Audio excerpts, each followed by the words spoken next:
అప్పట్లో చిన్నవారికైనా, పెద్దవారికైనా పొంగు, మసూచి, మలేరియా లాంటి పెద్ద పెద్ద డిసీజులొచ్చినప్పుడు, ఈ అమ్మవారిని దర్శించుకుంటే పూర్తిగా నయమైపోయేవని మీ అందరికీ తెలిసిన విషయమే కదా!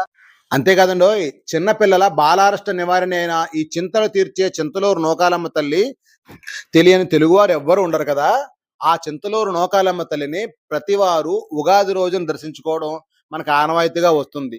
కాకపోతే ప్రతి సంవత్సరంలాగే ఈ సంవత్సరం గూడా అమ్మవారి సేవకులైన ఆసాద వంశస్థులు అదేనండి ఆసాదులు మరియు గ్రామస్తుల సహకారంతో శాకాంబరి అవతారంలో అలంకరించడం జరిగింది. అంటే వివిధ రకాలైన కూరగాయలు, ఆకుకూరలతో అమ్మవారిని చాలా చక్కగా అలంకరించారండి.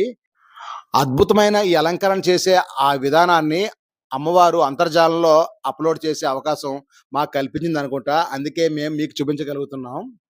ఈ చక్కటి దృశ్య రూపానికి మీరు జై నూకాంబిక అని కామెంట్ చేసి, ఈ రీల్‌ని మీ ఫ్రెండ్స్ ఎవరికైనా షేర్ చేయడం మాత్రం మర్చిపోకండి.